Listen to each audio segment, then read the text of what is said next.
What is going on, guys? Jack here, and welcome to episode 3 of Rebuilding Chelsea here in the Championship on Football Manager 2017. Today I have a live com away from home against Bournemouth, of course a fellow relegation kind of rival, I guess, who are going to be looking to bounce back up this year. Worth noting, ourselves and Bournemouth, the only two remaining unbeaten sides in the Championship after 5 games. Perhaps an indication of how competitive this league is, for the majority of teams.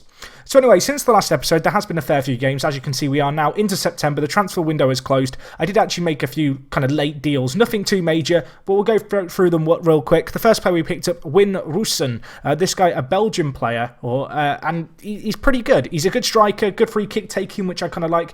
A very well-rounded player, and actually a player who was unearthed by one of my scouts. So well done to the scout who found him. And we got him in for £3 million. The next player we have, Elton Kusi, another Dutch player. This guy, he looks pretty good. As I said, another Dutch player. We have a fair few of these in our ranks with the likes of Nathan Aki. And he looks like he could be of a similar mould, but out on the right-hand side, which is kind of nice. And he came in for less than £1 million, which is a little bit of a bargain. The last transfer we made, a signing from Atlanta, Italian kind of youth international, lots of under-20 caps, Fabio Castellano. Looks like a good player, good little centre-mid. Actually going to be playing in our under-23s initially, but may well find himself kind of playing in the first team before too long. In terms of on the outs, we didn't sell anyone, which was kind of a shock in some ways. I felt like there were a few players I might not still be able to keep hold of.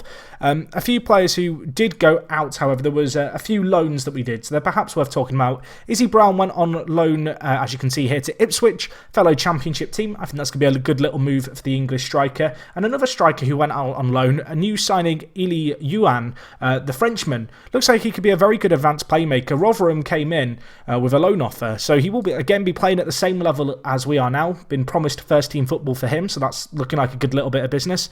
And I guess one of the big kind of factors was the fact we didn't end up selling Kurt Zuma, a player who's kicked up a lot of fuss. He has been out with an injury, as you can see here, broke his ribs. He's been out for 3 weeks. Going into today's game, only recommended to play 60 minutes. And you'll also notice Kelechi here, also been out injured. He's had a groin strain, been out for a little while. He's, again, only been recommended to play 60 minutes if he wants to play in today's game. So that's the main bit of injury news, really. And, well, if we look at the results here, the injuries haven't hit us too hard as of kind of yet, I guess. They've not had a massive impact on results. For the most part, it's been very pleasing. Of course, Huddersfield was the opening game last episode. Since then, 5 games we've played. 4 in the cup, 4 in the league, 1 in the cup. As you can see here, we opened things up with a home tie against Sheffield Wednesday, and well, it wasn't the home kind of debut I was hoping for. You can see the attendance at Stamford Bridge, 34,377. The stadium holds 41,000 people, so that is a little bit of a dip-off. Perhaps worth noting the fact that season ticket sales dropped from 23,000 fans to 19,000 fans following our relegation, so it's kind of to be expected. I guess we may see a little bit of a hit on our kind of attendances. Looking at this game, though, we were the better team. We probably deserved to win. Gary Hooper with 2 goals in the 70th minute. Granted, I did make a triple change during this game. Perhaps I made it too soon. Perhaps I shouldn't have upset kind of the machine whilst it was in motion, because up until kind of most of the subs, we were doing fairly well in this game. It was good to see Martin Odegaard and Iheanacho getting the goals, of course, 2 players who we have paid a fair bit of money for this year, so I'm really hoping that they are going to contribute, and they did in that game. The next game we had against Aston Villa, Kelechi Iheanacho with the goal. I believe this was the last game he played prior to getting his injury, which was a little bit of a shame because it was 6 goals he got. In fact, there might be one more he's been involved in now I think about it. But nevertheless, his goal was the decider. Good little win against Aston Villa, 1-0 away from home. And they are a team who are tipped to do fairly well this season, Aston Villa. I believe the season preview kind of match odds change as the season progresses. But you can see here, 4th favourites. So yeah, wasn't a bad little result really to do what we managed to do against them there. Anyway, the next game we had against London rivals Millwall. This was the game, I believe, where Iheanacho got injured. Yeah, you can see here in the 38th minute, in fact. He did score prior to going off. Kennedy scored a really nice goal, actually, which I feel like we should watch the Kennedy goal because it's worth watching. It was a bit of a banger. So we'll go for the close camera, I think, for this one. It was quite a nice finish by the Brazilian. Of course, a player who, I wouldn't say he's not expected to feature in my first team plans, but I didn't really see him as a starter. But this finish here for him was a really nice goal, actually. Playing as the inside forward, first time, squeezed it in. It was one that on social media people were going into raptures about. I thought it was quite a nice finish. Perhaps not a screamer, but it was a nice little goal for him to get to build up his confidence.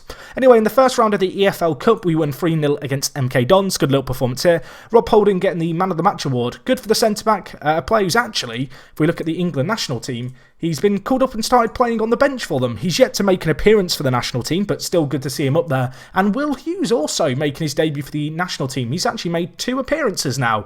Obviously a fantastic young English player, and it's fairly rare to see championship players get called up for England and get given the nod. So that's good to see 2 of our players featuring there, of course. And yeah, he took his opportunities that came his way, Will Hughes, when it came to the international football, which was really nice. And as you can see here, obviously both England players getting goals in this EFL Cup game, which of course is an added bonus. Anyway, the last game we played prior to the international break was against Blackburn Rovers. This game against Bournemouth we have today is actually the first since that break. Looking at how this Blackburn game played out, it was a bit of a cagey affair, to be honest. We scored really early on and I was thinking this is going to be a nice, relaxed game, early goal, we're just going to cruise through. It really didn't play out like that. It was Cerny's goal for the Czech Republic International that actually kind of saw us get the win, but it was a goal in the opening 5 minutes, and well, from there onwards we didn't look that dangerous going forward. I do feel like we were missing Kelechi Iheanacho. You can see, looking at the team for today's game against Blackburn, we did rotate the team fairly heavily. There were quite a few changes here. I gave the likes of Bertrand Traoré a run out. Reece Nelson also made his debut, the 17-year-old, a very good player who I do want to give first-team football to where possible. Batshuayi also started. He's been getting a little bit of first-team football, of course, with Kelechi being out injured. And, well, so far, he's not really set the world alight, the Belgian international. So that's a little bit of a shame. But all in all, it's been a good little start to the year, really. In terms of the expectations for the season, I want to win the league. And, we need to beat Bournemouth away from home if we want to do that, really. I want to win the league as comfortably as possible. And given what I've seen so far, I'm feeling fairly good about our chances, to be honest. It's been really good. Kelechi, obviously, 7 goals in 4 games for him. Unfortunately, not really fit enough, perhaps, to play a major role in today's game. In terms of our best 11, this is still what I consider to be our best 11, but of course we have got the injuries to contend with. So Kelechi, I'm going to take you off. I'm actually going to play Batshuayi as the kind of starting striker for us, see what Michy can do here, the Belgian. But looking at the rest of the team, it's fairly good. We've got a few players who are perhaps struggling a little bit. The big kind of transfer news really was the fact that we kept hold of players who had bids come in for them, to be honest. I mentioned on transfer deadline day, we had a few players go out on loan. Nathan Ake had a bid of, I believe, £17 million for him from West Ham. I decided to keep hold of him. I really like this guy. There's something about him that really stands out for me. And at 22 years old, he's a player who has been kind of, part of this Chelsea side in real life, as well as obviously in our save here, for a number of years. And he's never really been given a shot. And I want to be the guy who kind of gives him his shot here. And I think he could do a good job for us. Of course, Kurt Zuma stayed, although he's still not very happy about that. And Christiansen also left. We actually blocked a transfer for him. I believe that was another West Ham bid. I think it was £25 million made up of clauses, which was a fair bid, perhaps. But the 21-year-old Dane looks like a great player. I don't really want to let him go because I think we can really make something of him, either as a centre-back or as a centre-mid, where he is playing for this game today.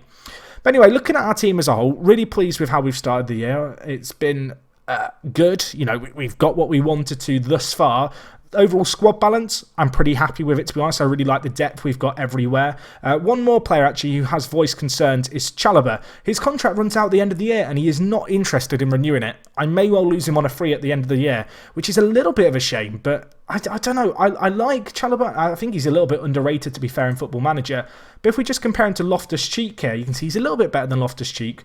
But Cheek is a year younger, and at least according to my assistants, they think he's got a little bit more potential about him. You can see a potential ability for Loftus-Cheek, potentially 5-star. Chalobah, on the other hand, a little bit lower. Both players very good players, of course, and the fact that Chalobah has consistency is obviously a massive, massive plus point. But I don't know, they're 2 very similar players. There probably would never be room in the squad for both of them. And as much as I'd be annoyed if we lose Chalobah on a free at the end of the season, I feel like Loftus-Cheek can just step in and do a job for us. So it might even be that Nathaniel gets even less kind of playtime just because we know he's going to be heading out at the end of the year. But anyway, I think this is the team we're going to go with. We're going to have Kelechi on the bench waiting in the wings if we need him to. Zuma plays, although that match fitness report says I should only give him 60 minutes. His match sharpness isn't great, but his condition's fairly good, so I might ignore that a little bit and go for longer. Obviously, we've got options who we can bring in. Joe Gomez, a very capable centre-back. Of course, Callas could always tuck in, and well, there's a few different ways we can kind of solve that problem as it arrives. So anyway, looking at the Bournemouth side real quick that we're going to be taking on today. They've got a good team. Their predicted lineup, we'll see it appear here. They've kept hold of a lot of their players, to be fair. Lewis Cook, obviously a big standout player. They've got Wilson still up front. Aaron Cresswell's come into their side. He is, I believe, a new addition on deadline day for £4.4 million. It's a pretty good signing, to be honest, for a championship side. And their last win was against Huddersfield, who, of course, we beat 4-2. They beat them 2-1. And, well, looking at the league table here, a win for Bournemouth would see them go ahead of us. Just looking at the league as a whole, we've got a little bit of a cushion on some teams early on, which is nice. Of course, 4 wins and 1 draw in our opening 5 games. Bournemouth, on the other hand, they've won 3, drawn 2. But, again, they've not lost any. So they are going to be a threat for us today. And we're going to have to be at our best. In terms of the team and the tactics and the system, I've been tinkering with it a fair bit. You'll notice the fullbacks are now on attack, which is a little bit more perhaps aggressive than you're used to seeing with this system of ours. In terms of instructions, we're going to play fairly wide, direct passing, and look for overlaps. We're being a little bit more forceful, I guess, in our play. We're taking a few perhaps lower percentage passes that might kind of open teams up that little bit more for us. In terms of kind of player instructions, I've got my wide midfielders set to sit narrower and the inside forward set to roam from position. I really want Jordan Ibe to have a free role, I guess, on this right-hand side, float kind of around and maybe, find himself in the box a little bit more. And the reason for having these two guys kind of set to sit narrower is simply to create more space for our fullbacks, who I am looking now to push on and play on the overlap. And, if they were to sit wide, these guys, it kind of limits the effectiveness of the fullbacks. Other roles or other instructions, I've got Christensen set to pass it shorter. He has been struggling a little bit in games. His average ratings haven't been great, but he is a very, very talented player. So hopefully, shorter passes, giving the ball a little bit less will be nice. I've moved Odegaard to move into channels. I really want him to play off the front man a little bit more. So far, to be honest, for that's been working fairly well. You can see he's got 1 goal in the EFL Cup and 1 goal in 3 championship games, although one of those was on off the bench. And elsewhere, I don't think there's too many new instructions. You can see on the wide men, run wide with the ball is on for these fullbacks. I do want them to kind of push out wide. It's the same on Callas as well. In fact, Amavi has run wide with ball because his physicals are a little bit better. With Callas, unfortunately, he's not that great when it comes to his dribbling or his physicals. So I've got him set to stay wider, so he will float a little bit more. But he isn't going to be a man kind of carrying the ball up the pitch for us. Instead, he's just going to offer an option for Ibe out wide, and he will look to fill that void as Ibe cuts inside as the inside forward. Anyway, that's kind of how we're set up as a whole. It's not really a radical change in terms of the roles are fairly similar. It's just the duties for the kind of fullbacks. They're now set to on attack. And just a few extra player instructions here and there. So we'll see how we get on. Kurt Zouma lacking match sharpness. We kind of knew that. We've been told to only play him for 60 minutes. As I said, I might try my luck on that and play him for the whole game because I do think Kurt Zouma is that good for us. Of course, it could be a big miss with Kelechi Iheanacho on the bench, but he's available to play up to 60 minutes, so may well be a half-time option if we don't break the deadlock early on. So we'll see how we get on going into today's game. Just going to kind of tell the players that I want more of the same. The media have been kind of praising us. I did get Manager of the Month for the first month in the Championship, which I guess is nice. Kelechi did get Young Player of the Month as well, which was a nice little kind of, I guess, stat for him to get. And really, we're hoping that today we can keep the momentum going. Obviously, we've drawn 1 game. Since then, we've bounced back really well. We've won 4 games on the bounce. And whilst Bournemouth are perhaps the toughest opposition we're going to have played so far this year, and may well even be the toughest opposition we will play this year, I still expect a result against them away from home. I think we've got enough quality about us to get a win in this kind of game. So hopefully, fingers crossed, touch wood, we can do that. Look at the stats early on, 20 minutes gone. Neither team doing a lot, which is perhaps a little bit of a surprise. Rob Holding's cut open his hand. Not ideal for the centre-back, but nothing too major. We keep finding shots and we're not keeping the ball. I'll tell you what, we're going to get rid of the direct passing because we are struggling to get the possession. Let's just take a few fewer chances. Let's see if we can hold on to the ball a little bit more and craft out opportunities. Cresswell out here on the left-hand side for Bournemouth. I believe he's making his debut today. This is the first games since transfer deadline day, and Cresswell was actually a player I was looking at one point, so I know it's a recent move. Anyway, Musonda on the attack gets dispossessed. Ball might fall wide here to one of our men. Unfortunately not. Big through ball now for Callum Wilson. He is incredibly fast. We've got to be wary of this. Options in the middle for him. Crosses it to the back post. Hughes there. Rajkovic. Nice save by the Serbian in goal. A good chance there for Bournemouth. Looking at this first half, it's been incredibly underwhelming. We are not playing well right now. And, Callum Wilson probably should have scored that, to be honest. That was a clear-cut chance from the corner inside the 6-yard box at half-time. I think we need to change our game plan, if I'm honest. It's just not really been that great, has it, so far, this game? I'm going to tell the players I'm far from pleased. Good reaction from them there. I'm going to mix things up, I think, here. I'm going to tell the fullbacks just to play on support and not necessarily look for the overlap. I think we've got to respect Bournemouth a little bit more, perhaps. That said, I am going to look for them to kind of drift out right wide and run wide with the ball. Looking at our performances, it's just been pretty poor by, our attacking midfielders, really, and our end product's just not been good enough. I'm going to make, I think, just the one change for now. Jordan Ibe, of course, playing against his former club, not really setting the world alight, but his condition is one of the better in the side. Odegaard struggling a little bit, as is Christensen. I think it is going to be Michy, though, who gives way. I'm thinking now. I can't really play down the middle, but Musonda can. Ibe isn't the best playmaker. That's the only real dilemma I've got. He can play there, to be honest. He's not terrible at it. He's just not standout. But I think I'm going to take off Odegaard. He's not played too great this game, but neither's Musonda. Let's take off Musonda. I'm going to bring in Kelechi and play him out wide as the inside forward. It's a role he's still learning. He's still getting to grips to, but you can see here he's very, very good in that position. So we'll make the one change, obviously. Kelechi, he's been out for a few weeks, but he's got 7 goals in 4 league games. He's a man who can have an impact, is the number 9. Obviously, signed to be a striker. We may see him move up top later on in the game. There's a chance I'll take off Batshuayi because we have got options on the bench. We've got Cerny who could come on. Kennedy, obviously scored a few games ago now. But 60 minutes gone, it's not been a classic. We are not really getting into this game, are we? I might switch to a 4-2-4. I might move Kelechi there, play Odegaard cutting in on his left foot, Ibe out on the left, and Hughes as a roaming playmaker. That might be what I do. You know what? I think that is what I'm going to do. I'm going to chance it here. We're going to go with the 4-2-4. Odegaard's had a really, really poor game, so I'm actually going to bring in Kennedy to play as inside forward. It's a role he's very, very good at, so that kind of works there.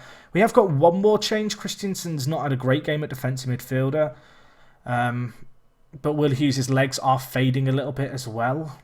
I'm going to hold on to the last sub for now. So we'll just take off Odegaard and bring in Kennedy. Kennedy, again, very good inside forward, very good attacking option. It's a bit of a roll of the dice here, going kind of more direct, looking for the overlap, looking to really stretch them out wide. I think that's got to be the plan here. And let's try and exploit the flanks as best as we can and play, I think, more direct. I think we've got to go for it and whip the ball in. I might get rid of being more expressive. I'm just thinking Bournemouth are probably going to commit a few men up front here, or at least play a little bit more attacking because they're going to want the home win. The only issue with this system is you don't have someone filling this gap here. It's all about kind of using you guys out wide just to get the ball into the box. But I think that's what we're going to try and do. So this is the system we'll go with. Will Hughes is going to try and fill that kind of area there as a roaming playmaker. It's going to be down to Christensen to kind of hold the fort. We'll see how this system works. It's a bit of a gamble. It's a little bit untested. But, well, we have a chance here immediately. Will Hughes looking for the ball through, dispossessed.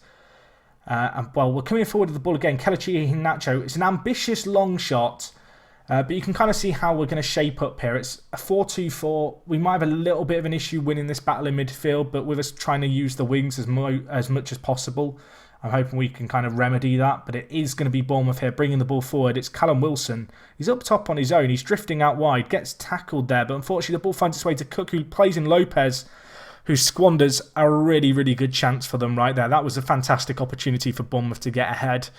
25 minutes left. We've not been very good in this game. It's not been great by our team as a whole. Christensen really struggling for fitness now. I'm going to have to take him off. I'm going to bring in Loftus-Cheek, I think, for him in that defensive midfielder role. I'm also going to change Will Hughes just to a deep-lying playmaker, I think. Is there much else I want to change here? Let's try and hit early crosses and just get the ball in the box. I think that's got to be our aim now. We've got Michi, we've got Kelechi, you know, two very good kind of strikers in this division. They should be the kind of important word here, be able to take a half chance if it falls our way. And that's kind of what I'm going to be bagging on now, I think, as the ball gets nodded on by Kelechi.